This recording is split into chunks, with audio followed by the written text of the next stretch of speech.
Hello friends, recently news आई है जहाँ पर कोलोराडो का जो कोर्ट है उन्होंने डोनाल्ड ट्रंप को मना कर दिया है कि वो जो है वो प्रेसिडेंशियल चुनाव नहीं लड़ सकते हैं, आने वाला प्रेसिडेंशियल चुनाव जो कि 2024 में होने वाला है। इसका रीज़न उन्होंने ये बताया है कि इंसरेक्शन जो है उसके लिए वो जिम्मेवार है, जो कि 6 जनवरी 2021 को जो है वो कैपिटोल पे अटैक होने के लिए उनको जिम्मेवार ठहराया गया है। क्या ये सारी चीज़ें हैं, किस तरह से ये हुआ, इसको थोड़ा सा हम लोग जानते हैं।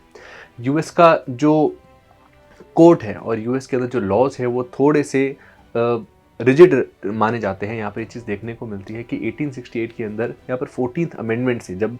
यूएस में सिविल वॉर हो रहा था तो उस समय ये सिचुएशन थी कि वहाँ पर ये लॉ पास किया गया जहाँ पे ये बात कही गई थी कि अगर कोई भी वहाँ पर अगर कोई प्रेसिडेंट बना है, वाइस प्रेसिडेंट बना है या कोई तरह का एमपी है, अगर वो किसी भी तरीके से लॉ के अगेंस्ट में जा कर के और कोई भी चुनाव का अगर रिजल्ट है उसको मानने से एक्सेप्ट करता है या फिर कोई भी तरह का वायलेंस क्रिएट करने की कोशिश करता है, तो ऐसे में वो जो है उस पद के लिए अधिकारी नहीं रहेगा, यानी कि उसको अब वो जो पोस्ट है वो नहीं मिलेगी और अगर पोस्ट है तो वो उसे हटा दिया जाएगा। इस चीज़ को इंसरेक्शन कहा जाता है। इसी चीज़ के लिए जो है वो ट्रंप को यहाँ पर जिम्मेवार ठहराया गया है। तो ट्रंप ने ऐसा क्या किया था, तो इस चीज़ को ध्यान रखें कि 6 जनवरी 2021 को जब रिजल्ट आए थे, अभी जो चुनाव होने वाले उससे पहले वाले चुनाव के, तब उस चुनाव के रिजल्ट के बेस के ऊपर यहाँ पर ये कहा जाता है कि जो ट्रंप के जो सपोर्टर्स थे उन्होंने अटैक किया था यहाँ पर यूएस कैपिटोल के ऊपर, यानी कि वो जगह पर जहाँ पर उनका पार्लियामेंट है।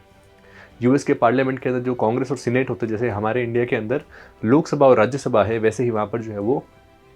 वहाँ पे जो सीनेट है और वहाँ पे जो कांग्रेस है उनको यूएस कैपिटल कहते हैं, जहाँ पे एक जगह पर वो है। अब इस एरिया के ऊपर यहाँ पर बहुत फियर्स अटैक किया गया था उनके सपोर्टर्स द्वारा, जो कि एक बहुत ज़्यादा ब्लैक डे था यूएस के लिए। सोच के देखिए, अभी रिसेंटली हमारे पार्लियामेंट पे अटैक हुआ तो कितनी बड़ी न्यूज़ बनी। वही सेम चीज़ वहाँ पर हुई थी जहाँ पर बहुत सारे लोगों ने एक साथ अटैक कर दिया था और कहा जा रहा था कि भाई डोनाल्ड ट्रंप जो है उन्होंने इस चीज़ को सपोर्ट किया है। इस सपोर्ट देने के कारण से यहाँ पे जो यूएस का जो कैपिटल पे जो अटैक हुआ, इसलिए जो कोलोराडो का कोर्ट है उन्होंने कहते हैं कि भाई इंसरेक्शन के लिए वो जिम्मेवार है और इसलिए एज सच जो ट्रंप है उनको अब प्रेसिडेंशियल चुनाव नहीं लड़ने दिया जाएगा, जो कि 5 मार्च को जो प्राइमरीज का चुनाव है, जो कि उसको ग्रेट ट्यूसडे भी कहा जाता है, वो चुनाव उनको नहीं लड़ने दिया जाएगा। अब ये चीज़ के ऊपर क्वेश्चन मार्क है कि क्या फिर वो प्रेसिडेंट का चुनाव नहीं लड़ पाएंगे, तो इसके अंदर भी एक कैच है। यहाँ पर कैच ये है कि जो जजेस हैं, जो कोलोराडो कोर्ट के जजेस हैं, उन्होंने रिसेंटली 4 जनवरी तक जो है वो अपनी जजमेंट को होल्ड पे रखा है और उनको चांसेस दिए हैं ट्रंप को कि वो जो है वो जो supreme court of United states है उसके अंदर अपील कर सकते हैं और वहाँ अपील करके और अपनी बात रख सकते हैं।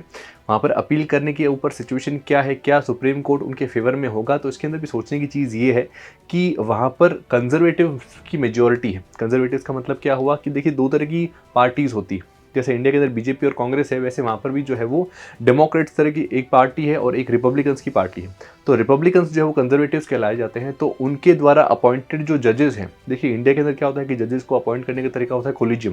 कोलिजियम जजेस को अपॉइंट करता है, लेकिन वहाँ पर क्या सिचुएशन है, वहाँ पर प्रेसिडेंट ही अपॉइंट करते हैं। तो ऐसा वहाँ पर जो 9 जजेस है उसमें से 6 जजेस को कंजर्वेटिव पार्टी ने ही अपॉइंट कर रखा है, यानी कि ट्रंप की जो पार्टी है उन्होंने अपॉइंट कर रखा है, और उनमें से 3 जजेस को प्रेसिडेंट ट्रंप जब थे उन्होंने अपॉइंट किया था। तो चांसेस कम है कि शायद वो उनके विरोध में जाए और यूएस का सुप्रीम कोर्ट उनके विरोध में जाएगा। फिर भी सारी चीज़ें जो है वो आने वाले समय में देखी जाएगी कि भाई किस तरह से ये चीज़ें जो है वो सामने आती है।